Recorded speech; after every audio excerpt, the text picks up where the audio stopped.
Solo levelling.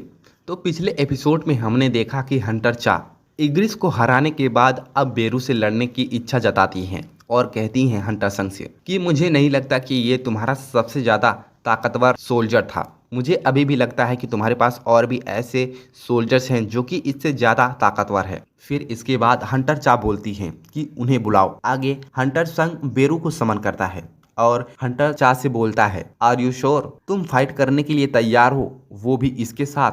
अब आगे Hunter संग कहता है, एक बार निकल जाने के बाद मेरे शैडो सोल्जर्स पहले के मुकाबले काफी कमजोर हो जाते हैं जब वो जीवित रहते थे, लेकिन फिर भी बेरू के मामले में ऐसा नहीं है। बेरू को हंटर्स को मारने के लिए ही बनाया गया था, वो एक हथियार बनने के लिए ही पैदा हुआ था।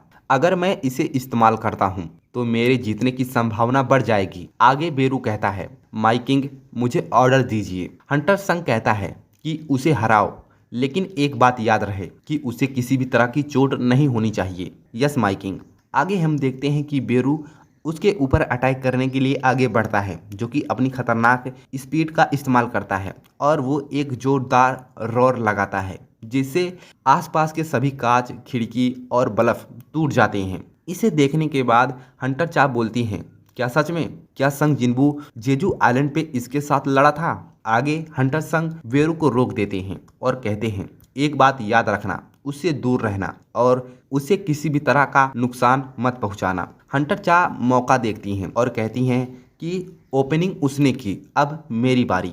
जैसे ही वो उसके ऊपर अटैक करने के लिए आगे बढ़ती हैं, तैसे ही बेरू उनके पीछे आ जाता है और इसे देखने के बाद वो काफ़ी शौक हो जाती हैं और कहती हैं, पिछली बार की तरह ऐसा हो रहा है, लेकिन तुम्हें क्या लगा कि तुम इस बार भी मुझे पागल बना सकते हो? आगे हंटर चा अपने शॉट की मदद से उसके ऊपर अटैक करती हैं, लेकिन बेरू आसानी से उनके शॉट को पकड़ लेता है और संग जिन्बू से कहता है कि माई किंग मुझे ऑर्डर दीजिए कि मैं इसे आसानी से डिफीट कर सकूं, वो भी बिना किसी चोट पहुंचाए। हंटर संग कहता है कि उसे दिखाओ कि तुम कितने ज़्यादा स्ट्रांग हो और उसके अंदर से लड़ने की इच्छा को ख़त्म कर दो। बेरू कहता है कि ये बस एक सिंपल टास्क है, बस इतना ही।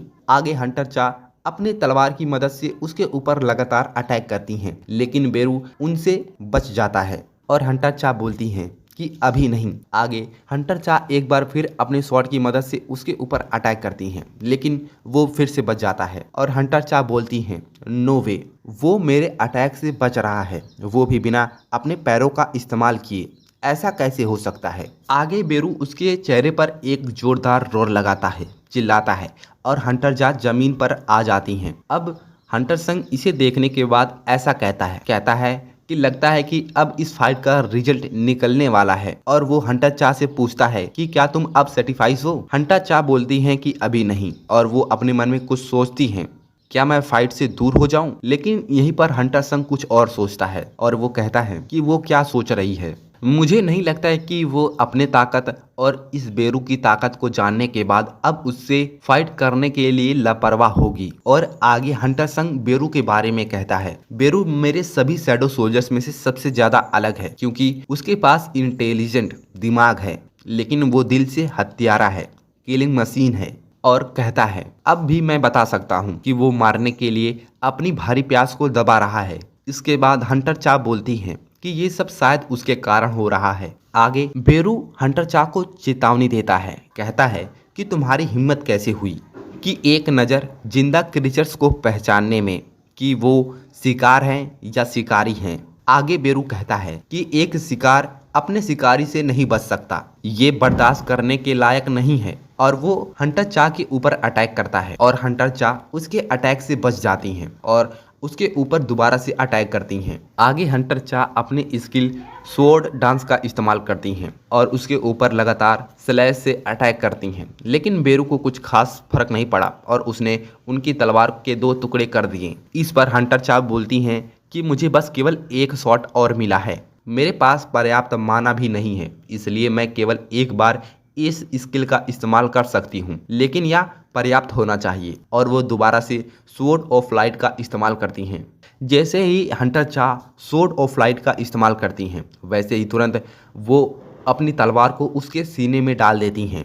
और आगे संग जिन्वू इसे देखने के बाद शॉक हो जाता है और कहता है, नहीं, ऐसा नहीं हो सकता, और आगे हम देखते हैं कि बेरू के दिमाग में एक अलग कमांड चलने लगता है। वो जब क्रिएट हुआ था तो उसकी क्वीन ने उसे एक कमांड दिया था। उस कमांड का नाम था अपने दुश्मनों को मार डालो। और वो कहता है तो ये मेरी दुश्मन है।